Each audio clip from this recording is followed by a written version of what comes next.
Jadi misalnya dua tanaman, satu yang tetraploid, satu jantannya yang diploid, ketika meiosis kan terjadi reduksi dari kromosom. Tanaman yang tetraploid itu menghasilkan gamet yang diploid. Kemudian tanaman yang diploid itu menghasilkan gamet yang haploid. Kemudian terjadi persilangan dan kemudian terbentuk zigot yang triploid. Tri berarti tiga set kromosom seperti yang kita bicarakan pada sebelumnya.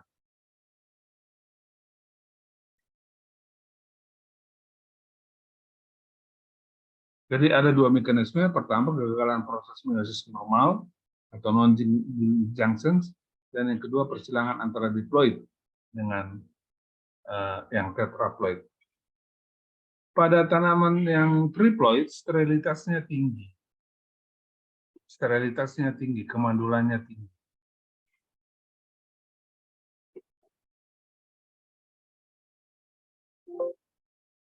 Apa kira-kira tanaman yang contoh yang triploid ini? Misalnya pisang. Pisang itu tanaman triploid. Pisang yang tidak ada bijinya. Ada juga pisang yang ada bijinya, itu yang tetraploid. Pisang-pisang hutan misalnya, ya, pisang hutan. Tapi pisang barangan, pisang yang kita konsumsi itu adalah pisang-pisang yang triploid. Ciri khasnya sterilitasnya tinggi, tidak membentuk biji, ya, tidak membentuk biji. Bagaimana triploid bersegregasi dapat juga dilihat di halaman 299.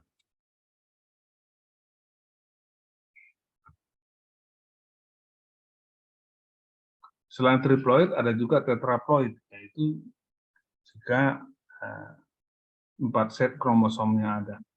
Terdapat pada tanaman tersebut, bagaimana segregasinya juga dapat dijelaskan pada halaman 302. Tanaman-tanaman komersial yang digunakan oleh manusia banyak juga. Ada juga beberapa yang tetraploid. Seperti disebutkan pada halaman 303, yaitu alfalfa, apel McIntosh, white clover, kopi, kentang, kacang tanah. Ini termasuk tanaman-tanaman yang masuk dalam kelompok tetraploid. Sekali lagi, alfalfa, apel McIntosh, white clover, kopi, kentang, kacang tanah.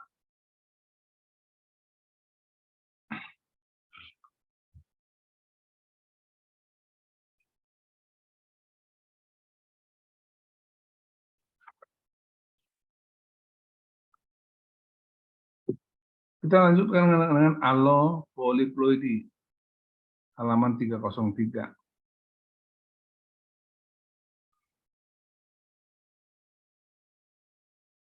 Ini disebut juga sebagai hibridisasi interspesifik, ya.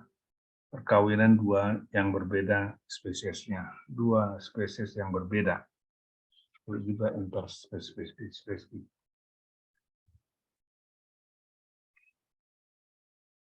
Umumnya steril, tetapi kalau kemudian fertil, dia disebut dengan nama lain,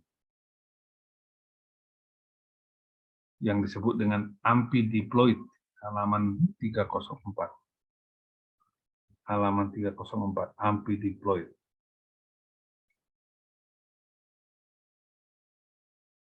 Bagaimana ini terbentuk ampidiploid ini?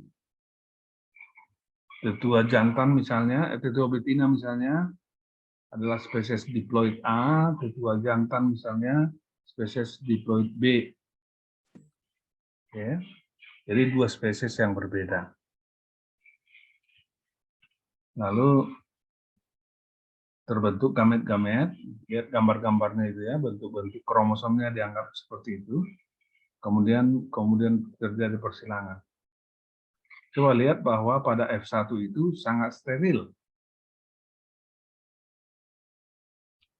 Sangat steril. Kenapa?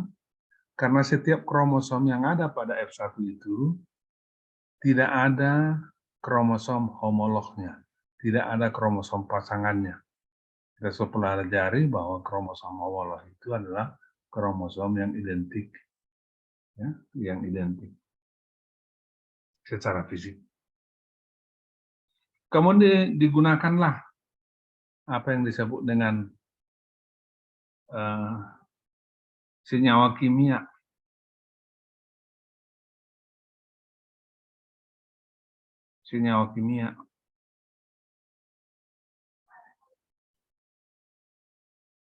untuk menggandakan kromosom dari F1 itu. Nama kimia itu disebut kolchisin. Nah, kita sudah bicarakan itu pada halaman sebelumnya, kolchisin. Nanti cek lagi ya, bagaimana menulisnya. C-O-L-C-H-I-C-I-N-E. Ya. Nah, sehingga setiap kromosom itu terdapat 2 kali. Jadi masing-masing kromosom memiliki kromosom homolognya seperti ini. Nah, ketika mereka bersilangan kawin, setiap kromosom sudah mempunyai 2 kromosom. Itu yang disebut dengan ampidiploid fertil. Ampidiploid fertil.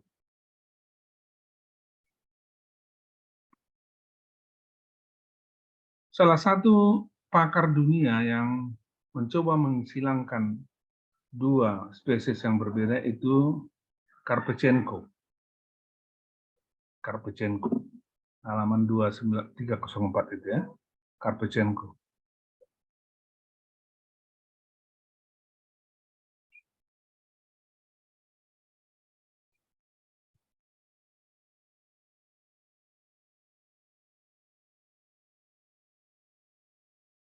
Dia menghilangkan tetua betinanya Rapanus dan tetua jantannya adalah Brassica.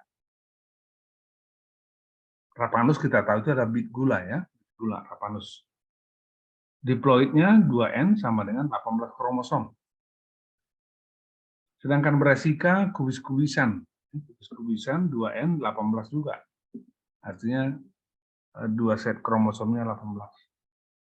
Sehingga gamet-gametnya masing-masing terdiri dari 9 kromosom. Setengah dari kromosom induk. Jadi 2 spesies yang berbeda. Disilangkannya. Harapan dia sebenarnya adalah nanti turunannya akan menghasilkan jenis baru yang menghasilkan bit di bagian akarnya. Diharapkannya dari sifat Rapanus dan menghasilkan sayur kol di bagian atasnya. Jadi bagian atas tanaman berguna seperti sayur kol, di bagian bawahnya berguna seperti bit gula. Sementara induknya tadi Rapanus itu hanya yang berguna adalah bagian akarnya, itu bitnya. Sedangkan Brassica itu yang berguna hanya bagian atasnya, yaitu kolnya. Yang dihasilkan adalah hibrida F1 yang steril. Masing-masing kromosom hanya 1 set. Jadi steril, tidak ada kromosom homolognya. Lalu kemudian diberikanlah kolchisin untuk menggandakan kromosom itu, sehingga pada akhirnya dihasilkanlah turunan yang fertil, yang disimbolkan sebagai 4N sama dengan 36 atau 4X sama dengan 36. Jadi disebut menjadi Rapano-Brassica. Tapi yang diharapkannya itu tidak terbukti. Rapano-Brassica itu bagian akarnya tidak menghasilkan bit. Kalau kalian tidak pernah lihat bit ya seperti wortel itu ya, kan di bawahnya bagian akarnya itu adalah bulat. Itulah bagian yang disebut dengan produksinya. Tentu kalian pernah lihat kol, bagian atasnya kol. Nah, Rapano-Brassica tidak seperti itu.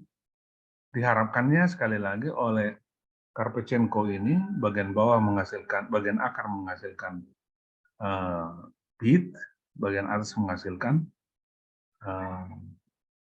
call. Ternyata enggak. Bagian bawah tidak menghasilkan bit, bagian atas tidak menghasilkan call. Ini juga sebuah tanda kalau kita beragama bahwa kuasa penciptaan itu ada di tangan Tuhan semata, tidak ada di tangan manusia.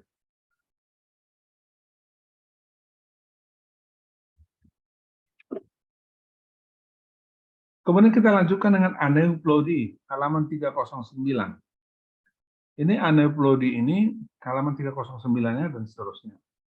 Aneuploidi ini menggambarkan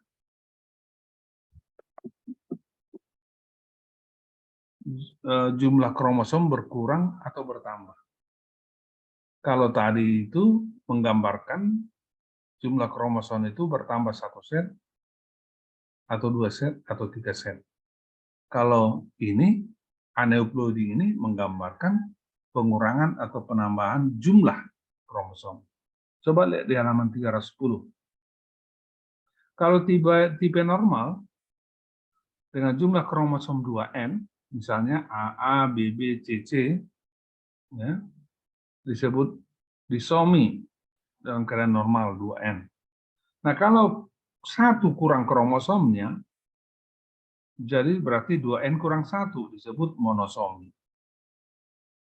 Jadi misalnya kromosom A tidak ada, hilang 1, berarti A hanya ada 1 kromosom A, lalu BB, CC. Kalau berkurang 2, 2N kurang 2, nulisomi, berarti ada kromosom yang hilang. Nulisomi, ada kromosom yang sama sekali hilang. Dalam contoh ini dibuat kromosom A dan A. Kemudian ada jumlah kromosom ekstra, itu disebut polisomi. Kalau bertambah 1, maka 2N tambah 1 disebut trisomi. Jadi kromosom ekstra disebut adalah polisomi, dan masuk di dalamnya trisomi, berarti ada 1 kromosom yang terdapat 3 kali. Misalnya kromosom A, 3 kali. Jadi bertambah 1 kali kromosom A. Bisa juga trisomi ganda. Ada 2 kromosom yang bertambah masing-masing 1 kali. Jadi penulisannya adalah 2N tambah 1 tambah 1. Bukan 2N tambah 2, bukan. 2N tambah 1 tambah 1. Jadi seperti di dalam contoh kejubuan, AAA, BBBB, CC. AAA, BBB, CC. Jadi kromosom A bertambah 1, kromosom B bertambah 1 juga. Kemudian ada tetrasomi, 2N tambah 2, jadi ada kromosom bertambah 2. Jadi itu perbedaan antara 2N tambah 1 tambah 1 dengan 2N tambah 2. Jadi kalau 2N tambah 2 berarti ada kromosom yang bertambah 2. Dalam kasus ini dibuat contoh kromosom A bertambah 2 biji. 2 kromosomnya bertambah, jadi terdapat menjadi 4 kali kromosom A. Dan seterusnya, dan seterusnya.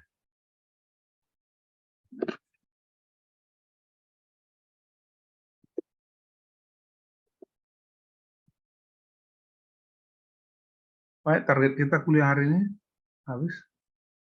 Nah, kita berdiskusi kalau ada pertanyaan. Buka dulu apa namanya?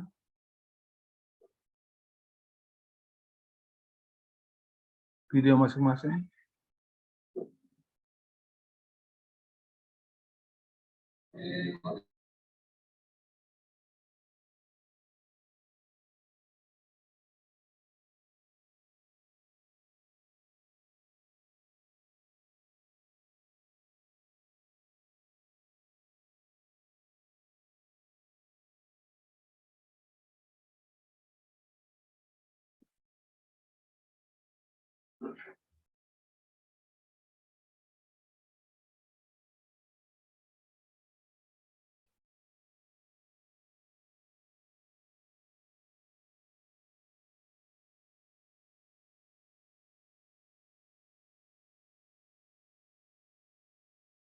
Baik, ada pertanyaan sekali lagi?